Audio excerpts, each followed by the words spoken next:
अस्सलाम वालेकुम, मैं मोहम्मद इमरान हूँ और इस वक्त इमरान खान साहब का जो खिताब है वो शुरू होने वाला है। तो जब इमरान खान यहाँ पे आए हैं तो यहाँ पर जो बड़े जज्बाती जो मनाज़र थे वो देखने को मिले हैं। यहाँ हमारे साथ एक लेडीज मौजूद है, ईद के जो आंसू थे वो आंखों से जारी हो गए थे।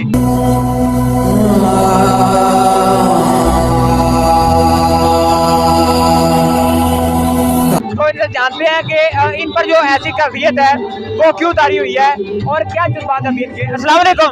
वालेकुम अस्सलाम। जी, कैसी आप? ठीक है अल्हम्दुलिल्लाह। अच्छा, मुझे बताएं कि जब इमरान खान साहब आए हैं तो ऐसी कौन सी कैफियत थी जिसकी वजह से आपके जो आंसू थे वो जारी हो गए? जो उनके चेहरे में दर्द था ना, आवाम को देख के वो दर्द बर्दाश्त नहीं हुआ। और मैं वैसे भी इमरान खान को तकलीफ में देख के नहीं रह सकती ना, मैं उनको बेटा समझती था और मेरे यहाँ पे आने का ये मकसद भी यही था। हालांकि मेरी टांग पे प्लस्तर लगा हुआ है, ठीक है, मैं वो गोलियां खा के आ सकता है तो हम प्लस्तर के साथ नहीं आ सकते, लेकिन इंतहाई तकलीफ कोई ऐसे देखे, हम कभी उनको ऐसे देखना नहीं चाहते। तो आपको उम्मीद है कि जो आपकी उम्मीदें वाबस्ता है इमरान खान साहब से और वो और जो ख्वाब उन्होंने दिखाए हैं वो पूरे कर देगा? इंशाल्लाह अल्लाह के बाद इमरान खान पे भरोसा है, हमें पूरा यकीन है कि वो अल्लाह भी उसके साथ है ना, और इंशाल्लाह हमारी हर उम्मीद पूरी होगी ना।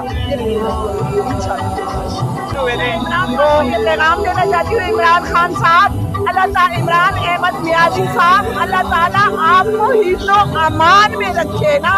मेरे जैसी दादियाँ, नानियाँ, माएँ, बहनें, बेटियाँ, पोतियाँ हर नमाज हर रात आपकी जिंदगी की दुआ मांग के सोते हैं, और मैं मियाँ वाली से ईसा कहते अकेली आपके लिए इसलिए आई हूँ कि दुनिया को पता लगे कि हम आपके साथ डट के खड़े थे, खड़े हैं और खड़े रहेंगे। और एंड पे कहूँगी, माँ सदके जाए एक बार नहीं 100,000 बार।